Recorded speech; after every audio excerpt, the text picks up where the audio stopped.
नाजरीन आदाब, ख़ास मुलाकात के इस ख़ास प्रोग्राम में आपका खैर मकदम है। मैं हूं महफूज आलम। आज हम बात करेंगे वक्फ़ और वक्फ़ बोर्ड के हालात के बारे में।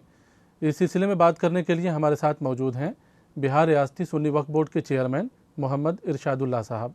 इरशाद साहब, हमारे स्टूडियो में आपका खैर मकदम है। पहला सवाल यही होगा कि जब वक्फ़ बोर्ड की बात की जाती है, वक्फ़ के हालात के मसले पर बात की जाती है, तो ये अक्सर कहा जाता है कि वक्फ़ के पास करोड़ों की मालियत है, लेकिन आमदनी के नाम पर कुछ भी नहीं होता। लिहाजा वक्फ़ जो है बहुत ज़्यादा लोगों के मसाइल को हल नहीं कर पाती है, बल्कि कोई स्कीम भी नहीं चला पाती है। हाल के दिनों में ये देखा गया है कि नीतीश हुकूमत वक्फ़ के मसले को हल करना चाहती है, उसके लिए 100 करोड़ रुपया मख्तस भी किया है। तो ये क्या है, किस तरह से आप लोग डेवलपमेंट का काम करना चाहते हैं? खाली ज़मीन पर तामीराती काम आप लोगों को कराना है, तिजारती कम्प्लेक्स आप बनवाने की बात कर रहे हैं, तो क्या कहेंगे इस स्कीम के बारे में? सबसे पहली चीज़ तो ये नए दफ्तर में, नए स्टूडियो में बुलाने के लिए महफूज साहब को मुबारकबाद दे रहा हूँ, इनका शुक्रिया अदा कर रहा हूँ कि इसके साथ साथ यहाँ के जितने भी पदाधिकारी लोग हैं, इन लोगों को मैं कि इतना आलीशान आपने स्टूडियो बनाया है। इस स्टूडियो में पहली बार आपने अक़लियती फ़लाह और वक्फ़ बोर्ड के डेवलपमेंट की बात की, तो हमारी मौजूदा सरकार मुअज़्ज़िज़ वज़ीर आला अली जनाब नीतीश कुमार ने वक्फ़ की डेवलपमेंट के लिए और इसकी तरक्याती स्कीमों के लिए वो पाबंद अहद हैं। ख़ास तौर से वक्फ़ के अलावा अक़लियती फ़लाह के लिए उन्होंने जो मंसूबे बना रखे हैं, जो स्कीमें हैं, वो काबिल तारीफ़ है। जितनी भी इनकी तारीफ़ की जाए कम है। अभी अभी उन्होंने जो स्कीम बनाई है कि हर ज़िले में वक्फ़ की जायदाद को डेवलप किया जाए, उसमें मार्केट कॉम्प्लेक्स, उसमें मुसाफिर खाना और उसमें बच्चों के लिए एक कोचिंग इंस्टीट्यूट कायम किया जाए। हर ज़िले में 4-4 करोड़ की लागत से एक भवन बनाई जा रही है, जो वक्फ़ भवन के नाम से वो कहलाए। पहले मरहले में कितने जगह आप लोग काम कर रहे हैं? 10 ज़िले से प्रोजेक्ट आया है, बाकी ज़िलों में ये चल रहा है। उसमें LPC वगैरह की ज़रूरत पड़ती है। बहुत सारी वक्फ़ की ज़मीन की रसीद नहीं कटी हुई है। वो सारा जितना भी प्रोजेक्ट है सब बना करके हमारे मुतवल्ली हजरात भेज रहे हैं। ये भी देखा गया कि गुज़िश्ता माली साल में भी 100 करोड़ रुपया हुकूमत ने मख्तस किया था, लेकिन पूरा पैसा लैप्स कर गया। यानी एक तरह से कहा जाए तो हुकूमत की वाहवाही भी हो गई और काम भी नहीं हुआ। नहीं, ऐसा है, हमारी सरकार, हमारे मुअज़्ज़िज़ वज़ीर आला वाहवाही नहीं लेना चाह रहे हैं। वो ईमानदारी से हर वर्ग के लिए, हर समुदाय के लिए काम करना चाहते हैं। हिंदू, मुस्लिम, सिख, ईसाई, दलित, महादलित, पिछड़ा, अति पिछड़ा, जितने भी लोग हैं, सारे लोगों के लिए वो ईमानदारी से वो काम करते हैं। सवाल वक्त का था कि पिछले साल पूरा पैसा, वो भी 100 करोड़ रुपया, 100 करोड़ रुपया इस साल आपको मिला है, वो लास्ट। ऐसा है कि ये फैसले जो भी अलॉटमेंट हुआ, वो फाइनेंशियल ईयर के बहुत आखिर में, अब वक्त बहुत कम बच पाया था कि हुकूमत ने 100 करोड़ रुपया मख्तस किया और उस 100 करोड़ रुपये में 1 रुपया भी गुज़िश्ता साल खर्च नहीं हुआ, पूरा पैसा ले। नहीं, ऐसी बात नहीं है कि कुछ पैसे खर्च। यही सवाल है। और दूसरा कि इस साल जो पैसा आपको मिला है, जो मख्तस किया गया है इसी काम के लिए, क्या ये माना जाए कि इस साल ये पूरी रकम खर्च होगी? मैं आपको बतला दूं और इज़्ज़तमाब वज़ीर आला को मैं मुबारकबाद भी देना चाह रहा हूं कि अंजुमन इस्लामिया पटने की रूह है, अशोक राजपथ पे 36 करोड़ की लागत से उसका शिलान्यास। जिस अंजुमन इस्लामिया की आप बात कर रहे हैं, उसका बजट तो काफ़ी पहले बना था। ये 100 करोड़ के ऐलान से पहले बना था, तो जाहिर सी बात है वो रकम तो आपको पहले मिल गई है।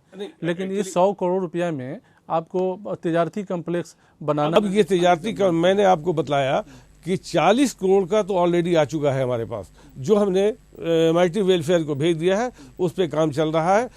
भवन निर्माण को दिया जा चुका है, तो 40 करोड़ का तो ऑलरेडी हमारे पास आ चुका है। और बाकी हर ज़िले से वो करीब 10-15 ज़िले से और एक हफ्ते के अंदर आएगा, तो लगभग 80-85 करोड़ का जो भी प्रोजेक्ट है इस साल ये पूरा हो जाएगा। यानी ये माना जाए कि हमारे मुख्यमंत्री की नीयत बिल्कुल साफ है, उनमें के नीयत में कोई खोट नहीं है। ये माना जाए कि ये जो प्रोग्राम आप कर रहे हैं कि वक्त की खाली ज़मीन पर जो ये इमारत बना रहे हैं, इमारत की शक्लें अलग अलग हैं। कहीं तिजारती कम्प्लेक्स, कहीं जो है मैरिज हॉल बना रहे हैं, कहीं कुछ दुकानें बना रहे हैं, कहीं मस्जिद बना रहे हैं, कोचिंग बना रहे हैं, उसमें जो जिस तरह आप बता रहे हैं इसमें दो प्रोजेक्ट है। ये माना जाए कि इस पहल से वक्फ की हालत बदलेगी और आप लोग अकली जो मुसलमान गरीब है जिसके लिए वक्फ बोर्ड को कुछ करना चाहिए, आप लोग शुरू करेंगे कुछ करना। इंशाअल्लाह इसकी हालत बहुत बदलेगी। कम से कम पूरे 38 ज़िलों में एक वक्फ भवन के नाम से वक्फ भवन बनेगा। उसमें मैरिज हॉल भी होगा, कॉन्फ्रेंस रूम होगा, बच्चों के तालीम के लिए एक कोचिंग इंस्टीट्यूट कायम किया जाएगा और जितनी भी ज़मीनें हैं उसको डेवलप करने के लिए, इसके अलावा ये 38 ज़िलों के अलावा और भी बहुत सारे तामीराती काम उसमें किए जा रहे हैं। जैसे मार्केट कॉम्प्लेक्स का भी आया है और हमारे मुअज़्ज़िज़ मंत्री ने भी हर ज़िले का दौरा करके उन्होंने कई जगह से चिन्हित किया है और उस पर मार्केट कॉम्प्लेक्स बनाने का इरादा किया। लेकिन मैं ये चीज़ कहूँगा कि वक्फ जो भी हुआ है इसमें मेरी ये राय है, अगर मेरी बात लोग माने, कि इसमें तालीमी इदारे बनाए जाएँ, एक अक़लियती इंस्टीट्यूशन बनाया जाए, दीनी इदारे बनाए जाए कि आज ख़ास तौर से अक़लियती समाज को तालीम की ज़रूरत है। हर ज़िले में एक स्कूल कायम किया जाए, माइटी इंस्टीट्यूशन कायम किया जाए, हर ज़िले में कोचिंग का इंतज़ाम किया जाए। ये तो सरकार हमारी जो अभी मैंने बताया कि हर ज़िले में ये इंतज़ाम, ये मंसूबा हमारे मुख्यमंत्री का है। मैं आपको ये बता दूं कि अभी कुछ शादियात, गरीब बच्चियों की शादियात का मंसूबा वक्फ बोर्ड ने बनाया है कि वो पटना से शुरू हो रहा है। हर ज़िले में करीब करीब 10, 20, 25 बच्चियों की शादी का इंतज़ाम किया जा रहा है। वो खर्च पूरा वक्फ बोर्ड करेगा। एक और स्कीम है कि जितने भी गरीब तलबा हैं, जितने भी गरीब स्टूडेंट्स हैं, जो वो क्वालिफाई कर जाता है कंपटीशन हज भवन से जो चलाई जा रही है, उसमें करीब 10 बच्चों को वक्फ बोर्ड गोद लेगी और जो भी उसके कोचिंग में खर्च होगा वो वक्फ बोर्ड बेयर करेगी, वो वक्फ बोर्ड उसका खर्चा देगी। यानी एक तरह से कहा जाए कि जो आप बता रहे हैं कि हुकूमत पॉजिटिव है वक्फ बोर्ड के लिए, आपके मुताबिक? सिर्फ वक्फ बोर्ड के लिए पॉजिटिव नहीं है, पूरे अक़लियती समाज के लिए पॉजिटिव। हमारा सवाल चूँकि वक्फ बोर्ड से जुड़ा हुआ है तो वक्फ बोर्ड के लिए पॉजिटिव है, हुकूमत ने पैसे दिए हैं, खाली ज़मीन पर इमारत बनवाने जा रही है और आपने जो है 1-2 स्कीम भी बनाया है कि शादी भी कराएंगे गरीब बच्चियों की और 10 बच्चों को गोद लेंगे जो BPSC और कमीशन की तैयारी जो हज भवन से जो लोग कर रहे हैं, जिनके पास पैसा नहीं है वो गोद लेंगे। तो तैयारी तो ऑलरेडी वहाँ पे हो ही रही है, वो लोग पास आउट करेंगे, फिर गोद मतलब लेने का मामला क्या है? एक्चुअली ऐसा है कि बहुत सारे बच्चे क्वालिफाई करते हैं, लेकिन कुछ लोग होते हैं कि साहब हम 30 बच्चे लेंगे, यानी उसके अखराजात जो आएगा जो और सरप्लस बच्चे हैं उसको वक्फ बोर्ड लेगी और उसके जो भी अखराजात होंगे वो वक्फ बोर्ड देगा। चलिए, यहाँ वक्त हो गया है ब्रेक का, ब्रेक के बाद फ़ौरन वापस आते हैं।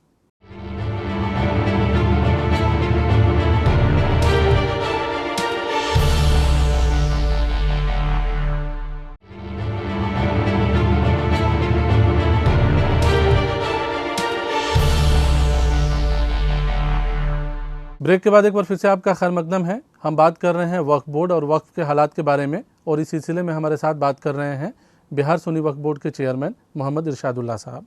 इरशाद साहब, ब्रेक पे जाने से पहले जो आप बात कह रहे थे कि हुकूमत काफ़ी पॉजिटिव है वक्फ बोर्ड के सिलसिले में, वक्फ की ज़मीनों के सिलसिले में और वक्फ बोर्ड को तरक्की भी देने की कोशिश भी जारी है, की जा रही है।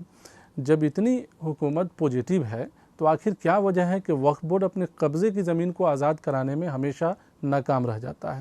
आपका कोई वक्फ स्टेट ऐसा है जहां लिटिगेशन का मामला ना हो, जहां वक्फ बोर्ड जो है कानूनी चाराजोई न कर रही हो? ज़मीन ऐसी चीज़ है कि शुरू से मैंने जब से होश संभाला है, ज़मीन में लिटिगेशन आता ही रहेगा। ख़ास तौर से वक्फ की जायदाद कि लोगों की ये सोच है कि ये वक्फ की ज़मीन है, इस पर मेरा भी हक़ है। और एक बार जो वक्फ पे चले जाते हैं, वक्फ की जायदाद चाहे दुकान हो मकान हो, वो समझते हैं कि इससे हमको वक्फ बोर्ड को कुछ देना नहीं है, ये हमारी मिल्कियत हो गई। ये उनकी गलत सोच है। बिल्कुल। और मामला ये है कि जब भी एक बार लिटिगेशन में आ जाता है तो सिविल सूट है जो आज स्टार्ट करेंगे तो उसके फैसले 10 साल के बाद होगा। हालांकि बहुत सारी ज़मीन जो है पटना में ऐसी है जो सरकार ने कब्जा कर रखा है। आपके वक्फ बोर्ड की ज़मीन को सरकार ने लिया है, लेकिन चाहे तो सरकार रिलीज कर सकती है, सरकार से लड़ने की जरूरत तो है नहीं। कुछ ज़मीनें सरकार ने ली है और इसके लिए हमारी लड़ाई चल रही है कि उसका जो भी है एन्युटी हमने सरकार को लिखा है कि जो भी ज़मीन सरकार ने ली है उसकी एन्युटी कम से कम सरकार दे दे। अब कहीं ज़मीन वक्फ की ज़मीन पे रोड बन गया है। एक सवाल सर काफ़ी अहम है कि वक्फ की तरक्की की बात करने वाले और वक्फ के डेवलपमेंट की जो लोग बात करते हैं मुस्लिम सोसाइटी में जो बड़े लीडर हैं, क्या ये सही है कि वो भी जो है वक्फ की ज़मीन को कब्ज़ा किए हुए हैं? देखिए, डायरेक्ट इनडायरेक्ट मैं किसी पे अंगुश कुशाई नहीं करना चाह रहा हूँ, लेकिन जिनको भी मौका मिला है वक्फ की जायदाद का इंक्रोचमेंट डायरेक्ट इनडायरेक्ट उन्होंने किया है। उसका किसी को भी लीज दिया जाता है, उसका एक लिमिटेशन होता है। तो क्या ऐसे लोगों का नाम जारी करना ज़रूरी नहीं है? क्या ऐसे लोगों को आवाम के बीच में ऐसे लोगों को के नामों को आप लोग जाहिर कर सकते हैं कि फला फला आदमी है? इसे वक्फ बोर्ड को डर क्यों लगता है? डरने की बात नहीं है, मैं कभी भी नहीं डरता हूँ। आज तक अगर मैं डरता तो वक्फ बोर्ड छोड़कर भाग गया होता। मैं आज तक जब से वक्फ बोर्ड संभाला है मैं भू माफिया से ही निपटता आ रहा हूँ। अभी मैं सासाराम गया था, एक विधायक जी थे, उनके सामने कुछ ज़मीन थी, किसी साहब ने लिखा लिया और उस पर काबिज़ हो गए। मुतवल्ली ने उस ज़मीन को बेच दिया। अब उस पर कार्रवाई शुरू हो रही है, उस पर 56 एक्ट के तहत उस पर कार्रवाई, उसको इंक्रोचमेंट हटाने की कार्रवाई चल रही है। अब वो साहब अखबार में हमारे ख़िलाफ़ निकाल रहे हैं कि चेयरमैन हमसे ज़्यादती कर रहे हैं। नहीं, एक सवाल ये भी है, बात सही है कि अगर एमएलए है या एमपी है जो पावरफुल है और वक्फ की ज़मीन अगर कहीं कब्जे से जुड़ा हुआ है वहाँ तो प्रॉब्लम है ही। हम एक बात और भी कह रहे थे कि जो इस मुस्लिम तबके में जो लीडर हैं, चाहे वो सियासी लीडर हों या मजहबी लीडर हों, जो खुद वक्फ की बात करते हैं, वक्फ की तरक्की की बात करते हैं, क्या ज़्यादातर ज़मीनों पर उन्हीं का कब्ज़ा नहीं है? ना, ऐसी बात नहीं है। वो हमारे कंसेंट में, हमारे संज्ञान में इस तरह का नहीं आया है कि जितने हमारे मुस्लिम लीडरान हैं उन लोगों के पास वक्फ की ज़मीन काबिज़ है। क्या कब्जे से जुड़ा कब्जे करने वाले ज़्यादातर लोग क्या मुसलमान हैं? हाँ, ज़्यादातर मुसलमान है, इसमें कोई दो राय नहीं है। उनके नाम क्या वक्फ बोर्ड ने जारी किया है कि कौन लोगों ने कब्जा किया है सोसाइटी से? आप लोग मदद मांगते हैं? हाँ, वो सारे ट्रिब्यूनल में केस चल रहे हैं। मैं 350 केसेस ज़ेरे समायत है ट्रिब्यूनल, सिविल कोर्ट और हाई कोर्ट में। मैं 2008 से तो मैं इसी में जूझ रहा हूँ। ये भी कहा जाता है कि पटना के 3-4 ऐसे मुस्लिम नाम हैं जो कि काफ़ी फेम लोग हैं और वक्फ बोर्ड ने उनका नाम जो है लोगों के बीच में नहीं रखा है, हालांकि उन्होंने भी कहीं ना कहीं गड़बड़ी की है वक्फ की ज़मीन पर। उसमें एक दो ऐसे हैं, एक दो सियासतदान हैं, लेकिन आपने कहा ने बताया कि ज़्यादातर सियासतदान, ऐसी बात नहीं है। कुछ लोग सामाजिक कारकुन भी हैं। हाँ, सामाजिक कारकुन हैं, लेकिन इन पे जो है तो बाज़ाब्ते इविक्शन सूट फाइल हुआ है और इविक्शन हो चुका है, ट्रिब्यूनल का ऑर्डर हो चुका है, फिर वो हाई कोर्ट गए हैं।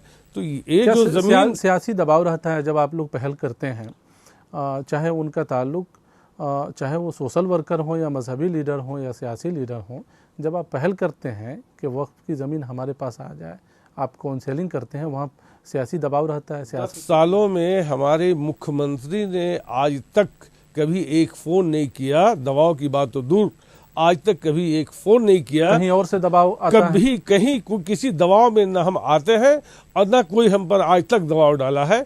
हमारे मुख्यमंत्री, हमारे जितने भी पदाधिकारी या आरसीपीसी को जितने भी बड़े लीडरान हैं, आज तक इरशादुल्लाह को किसी ने फ़ोन नहीं किया है कि ये इस मुतवल्ली की मदद कर दीजिए और ये शिकायत आई है, इसको देख लीजिए। ये बहुत बड़ी बात है कि मैं बिल्कुल आज़ादाना तौर पे 10 वर्षों से वक्फ बोर्ड को चला रहा हूँ। कोई इंटरफेरेंस हमारे सरकार के जितने भी मंत्री, विधायक, जितने भी हुक्मरान हैं, नहीं आया है। ये हमारे लिए बहुत ही पॉजिटिव रहा है। सबसे बड़ी चीज़ ये है कि आपने अभी ये एक बात ये कही कि सरकार ने ज़मीन कब्जा की है वक्फ की, ये इल्ज़ाम आपने लगाया।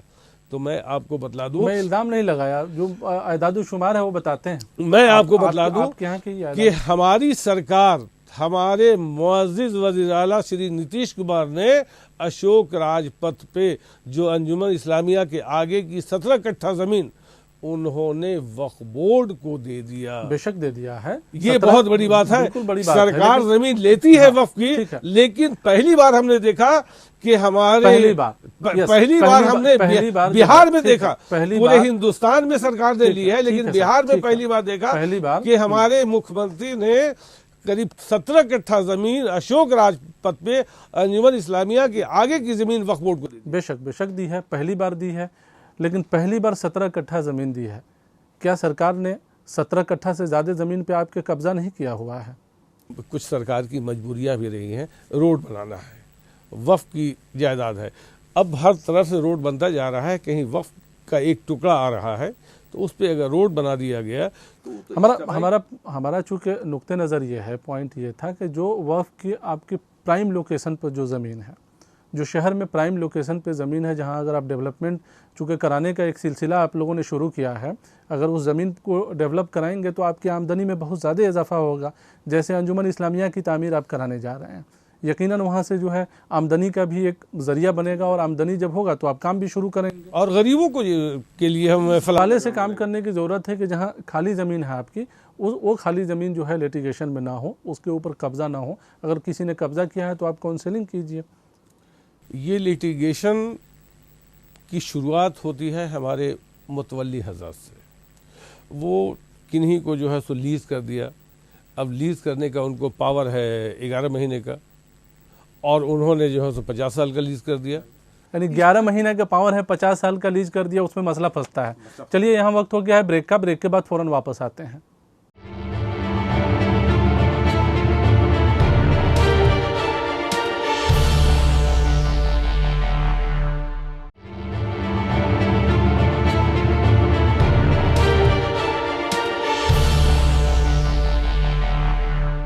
ब्रेक के बाद एक बार फिर से आपका खैर मकदम है। हम बात कर रहे हैं वक्फ और वक्फ बोर्ड के हालात के बारे में। इस सिलसिले में हमारे साथ बात करने के लिए मौजूद हैं बिहार रियासती सुन्नी वक्फ बोर्ड के चेयरमैन मोहम्मद इरशादुल्लाह साहब। इरशाद साहब, ब्रेक पे जाने से पहले कई सारी बातें हो गई, जिसमें आपने कहा कि हुकूमत जो है कई जगहों पर तरक्याती काम करना चाह रही है। जो वक्फ की खाली ज़मीन है, जहाँ पे कब्ज़े हैं, उससे भी वक्फ बोर्ड अदालती चाराजोई कर रही है और कोशिश कर रही है कि उसको छोड़ा लिया जाए। 2-4 पॉइंट पे और आपको ले जाना चाहते हैं। एक तो है कि वक्फ बोर्ड ने अभी ऐलान किया था कि वो तालीमी बेदारी का काम करेगी सूबे में। उस सिलसिले में आप लोगों ने एक तालीमी सेल भी कायम किया है, तो क्या पहल चल रही है? अभी ये तालीमी बेदारी का अभी हम लोगों ने बोर्ड से रिजोल्यूशन दिया है अगले बोर्ड की मीटिंग में, और इसकी कार्रवाई हम लोगों ने शुरू कर दिया है। एक ऑफिस भी उसके लिए, कुछ स्टाफ की बहाली भी हमने की है। और ये तालीमी बेदारी हम लोगों के लिए, अक़लियती समाज के लिए बहुत ज़रूरी है। जब तक कि हम नौजवानों को बेदार नहीं करेंगे, तालीमी बेदारी नहीं आएगी, उन लोगों को नहीं समझ में आएगा कि तालीम क्या है, तालीम की तरफ उन लोगों की रग़बत दिलाएं और एक जज्बा पैदा हो कि हम लोग तालीम याफ्ता हों।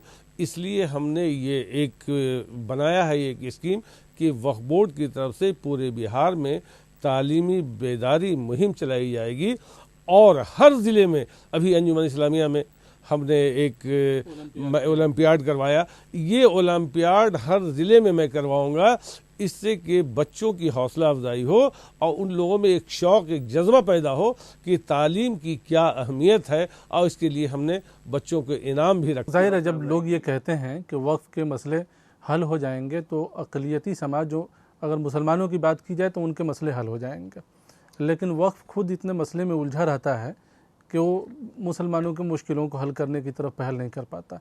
ये फ़र्स्ट टाइम में जो है एजुकेशन के सिलसिले में भी आप लोगों ने पहल किया है कि तालीमी बेदारी आवे। मैंने सबसे पहले कोशिश किया आते के साथ कि हम अपने नए जनरेशन को तालीमी याफ्ता बनाओ। वक्फ के ज़रिए इन लोगों में अवेयरनेस आना चाहिए। जब तक हम लोग तालीमी याफ्ता नहीं होंगे, हम लोग तरक्की नहीं कर सकते हैं। हमारे मुख्यमंत्री का एक ही मंशा है कि हमारा बिहार तालीमी याफ्ता हो, शिक्षित हो, और इसके लिए ख़ास तौर से हमारे मुस्लिम समाज के लिए उन्होंने बहुत सारे मंसूबे चलाए और बहुत सारी स्कीम उन्होंने चलाई। जैसे शुरुआत आपको मैं बता दूं, यानी आप तालीम के सिलसिले में काम करना चाह रहे हैं। एक सवाल और अहम है कि वक्फ बोर्ड जो है डिपेंड है वक्फ एस्टेट पे। ये बात तो सही है कि वक्फ एस्टेट पे डिपेंड है, और वक्फ की मुतवल्ली पे डिपेंड है, वक्फ एस्टेट की आमदनी जितनी होगी उसका 6% हिस्सा आपको मिलेगा और आप जो है चलाएंगे। बहुत सारे वक्फ एस्टेट को आप खुद भी देख रहे हैं, ताकि उसकी आमदनी जो है डायरेक्ट आपके पास आ रही है, आप काम करना चाह रहे हैं। एक सवाल काफ़ी अहम है कि यहाँ अक्सर ये इल्ज़ाम लगता है कि सुन्नी वक्फ बोर्ड में पसंद के हिसाब से मुतवल्ली को रखने की बात है, कि आप चेयरमैन पसंद के हिसाब से मुतवल्ली को बहाल करना चाहते हैं। कई जगह मुतवल्ली जो है आपके कंट्रोल में नहीं है, वहाँ से वो ठीक से रिपोर्ट नहीं देते हैं। नहीं, मैं आपको बता दूं, मुतवल्ली बाई विल ही रखा जा सकता है। जो वक्फनामा कहता है, वक्फनामे से हम लोग डाइवर्ट नहीं कर सकता है। मुतवल्लियों का मामला क्या है? अगर वो मुतवल्ली जो जिस ज़मीन को 11 महीने पे लीज़ करना है, जैसा आपने खुद कहा, और वो 50 साल का लीज़ कर देता है, तो क्या वैसे मुतवल्लियों को मैं हटा रहा हूँ, कार्रवाई किया? वैसे मुतवल्लियों को कई मुतवल्लियों को मैंने हटाया है जिसने ये गलत किया है या बेचने की। अभी अभी एक खगड़िया की बात मैं बतला रहा हूँ कि वहाँ के मुतवल्ली ने कोई ज़मीन को बेच दिया, उसको फ़ौरन बोर्ड ने उस मुतवल्ली को टर्मिनेट कर दिया।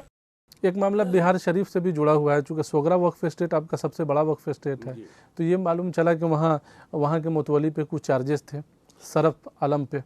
सरफ आलम का ताल्लुक कांग्रेस पार्टी से है, आप उनको हटाना चाह रहे हैं और वहाँ पे जेडीयू के एक लीडर को बनाना चाहते हैं मुतवल्ली, जो पहले मुतवल्ली ऑलरेडी थे, और उनके ऊपर भी 50 तरह के चार्जेस लगे हुए थे, जिस बुनियाद पे वो हटे। ऐसी बात नहीं है। अगर आपने कहा कि जेडीयू को आप प्रोजेक्ट करते हैं, आज जेडीयू की हिमायत करते हैं, तो मैं शरफ साहब जो कांग्रेस में थे उनको मुतवल्ली क्यों बनाता?